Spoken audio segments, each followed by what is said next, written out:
¿Qué es un psicópata integrado, doctor? Un psicópata integrado es una persona completamente normal, como nosotros, excepto por el hecho de que carece completamente de norma moral, de conciencia, diríamos, y eso le lleva a una actuación en relación a los demás, pues que podemos calificar como depredadora, cruel, oportunista, calculadora, que busca servirse de los demás y que entiende a los demás como meros objetos de satisfacción de sus deseos, de sus necesidades o incluso de sus caprichos. Pero quizá el psicópata integrado está sobre todo motivado por el poder y muy pronto organiza su vida en torno al acceso a las mayores cotas de poder posibles y por supuesto eso les lleva a estar muy predominantemente en ciertos sectores de actividad y en ciertas posiciones jerárquicas dentro de las organizaciones. El psicópata integrado parece un ser humano completamente normal, incluso especialmente encantador. Tan grande es su capacidad de labia, de elocuencia, de embelesar, de decir a cada uno lo que quiere oír.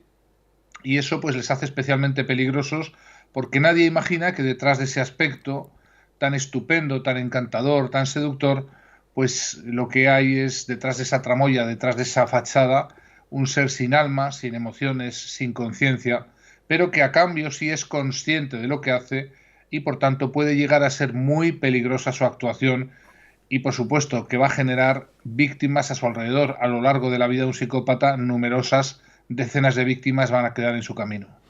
Doctor, siempre que pensamos en los psicópatas, bueno, por el tema de las películas, pensamos en los asesinos en serie, la sangre, y en este canal hemos tenido a Paco Pérez Caballero, que se ha dedicado muchos años al periodismo de sucesos, hemos tenido también a Jero García, que ha trabajado mucho sobre el acoso psicológico, pero un psicópata es alguien principalmente que no tiene ningún tipo de empatía por los otros, ¿no?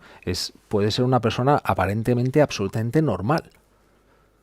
Carecen de empatía, carecen de la vibración y resonancia emocional básica que lleva a que cuando los seres humanos normales hacemos daño a otros, algo dentro de nosotros nos molesta, nos hace daño y ese malestar emocional, pues los psicópatas carecen de él, carecen de esa empatía, de la capacidad de ponerse en el lugar del otro y por supuesto eso les lleva a poder actuar muy cruelmente sin ninguna rémora, sin ninguna detención en su conducta, incluso cuando a veces las víctimas les piden que paren, les piden piedad, piden compasión. Esto no funciona con los psicópatas porque les falta esa parte importante que es la conciencia humana. Doctor, cuando hablamos de psicópatas, yo hice una encuesta sobre contenidos que queríamos tener en este programa y hubo no uno, no dos, sino casi una decena de personas que coincidieron en un tema que era hablar de los psicópatas integrados y por eso yo me decido a llamarte. ¿Qué es un psicópata integrado? O sea, así una definición abuela pluma. Bueno, el tema de la integración de los psicópatas no es nuevo. Denominamos más modernamente psicópatas integrados a los que están en nuestra sociedad sin que hayan cometido crímenes o al menos no se conozca que lo hayan hecho y que están en posiciones laborales, en situaciones sociales completamente normales o incluso anodinas. El psicópata habitual, digamos la gran mayoría de los psicópatas, no van a delinquir jamás, no van a asesinar a nadie, rara vez pisarán la prisión, están entre nosotros y esto les hace especialmente peligrosos precisamente porque la población general desconoce su existencia. Creen que son personas normales porque tienen una apariencia externa normal e incluso una apariencia, como he dicho antes, especialmente encantadora y seductora. Esa integración social, entre comillas lo de integración, les lleva pues, a estar en todos los sectores de actividad, por supuesto, a actuar en las organizaciones, en las empresas, en las administraciones públicas, en las ONGs cuando trabajan en esos sectores, pero también los psicópatas están integrados en familias, son parejas, son padres, son madres, Uh -huh. son hermanos, son hijos, es decir, estamos hablando de un problema que también yo le he dedicado uno de mis más recientes libros, Familia Cero, Familia cero, eso porque es. las personas que tienen un psicópata en su vida no solamente tienen un jefe psicópata, no solamente tienen una pareja psicópata, suelen tener o pueden tener perfectamente un hermano, un padre, una madre o un hijo psicópata, y esto es un problema porque los lazos biológicos atan enormemente a las víctimas a este tipo de psicópatas integrados, con muy escasa probabilidad de que las víctimas conozcan lo que está pasando y con muy prácticamente nula probabilidad de salir de ese proceso de depredación. Doctor, ¿un psicópata nace o también nos podemos, y hablo en plural, porque después de leer tu libro me queda casi claro, pero quiero que nos lo cuentes, de que todos podemos llegar a convertirnos en uno en determinadas circunstancias? Bueno, la investigación especializada desde hace ya décadas describe la existencia de psicópatas infantiles, de niños, Sí. que de alguna manera vienen así al mundo o desde muy pequeños muestran esa psicopatía. Por tanto, algo innato parece existir en muchos casos de psicópatas. Pero es más inquietante la información que nos va llegando a cuentagotas de describir casos y casos de personas que no eran psicópatas y que por diferentes procesos, que si quieres podemos comentar más detenidamente, Sí. van paulatinamente transformándose en psicópatas. Es decir, personas que no lo eran originariamente adquieren esa condición, no por supuesto de repente, no de un día para otro, porque el proceso es muy gradual, pero personas que en ciertas circunstancias, bajo ciertas presiones, en ciertos entornos de socialización perversa, yo lo llamo así, la socialización en el mal, pueden ir aclimatándose a una condición que va paulatinamente anestesiándolos moralmente y haciendo que su conciencia moral termine desapareciendo. Es decir, que terminan perdiendo algo que tenían, pero que deja de funcionar.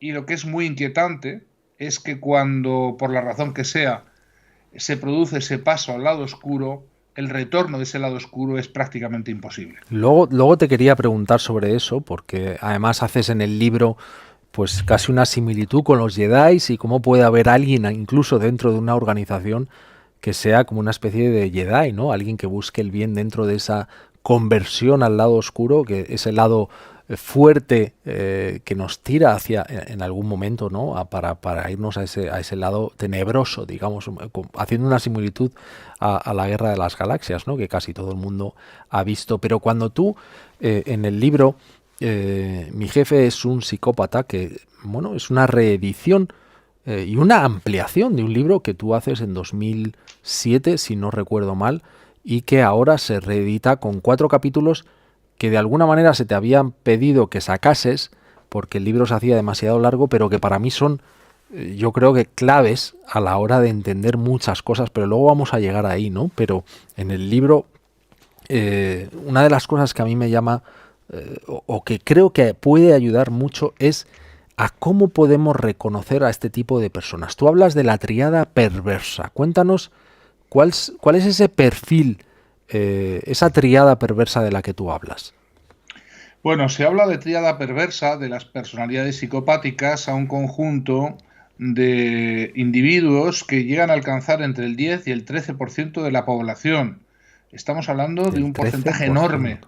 de personas 13%. que están entre nosotros y que tienen alguna de estas tres que llamamos así personalidades psicopáticas, lo que llamaríamos la personalidad maquiavélica, que ya tiene un cierto recorrido desde el año 70 en adelante, con las formulaciones de Christie, que incluso diseña una escala de maquiavelismo para medir este tipo de personajes.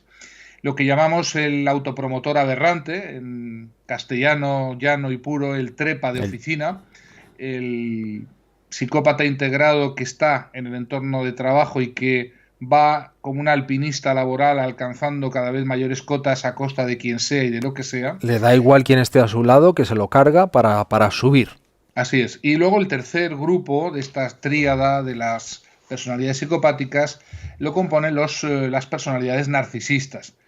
Y claro, estas personas, las personas que componen esta tríada oscura, se llama así la tríada oscura de las personalidades psicopáticas, son personas que puntúan, vamos a decirlo así, en 5 de las 6 5 de los 6 clústeres o conglomerados de rasgos que definen la psicopatía. Por tanto, estamos hablando de algo preocupante, algo que está en nuestra sociedad y que, como he dicho al principio de esta emisión, está causando constantemente víctimas, que además es un tipo de víctima quizás de las más abandonadas del mundo porque carece de la consciencia de serlo, es decir, es la depredación de los psicópatas produce una víctima inconsciente de serlo, una víctima que atribuye a cualquier cosa lo que le está ocurriendo, excepto a la causa verdadera.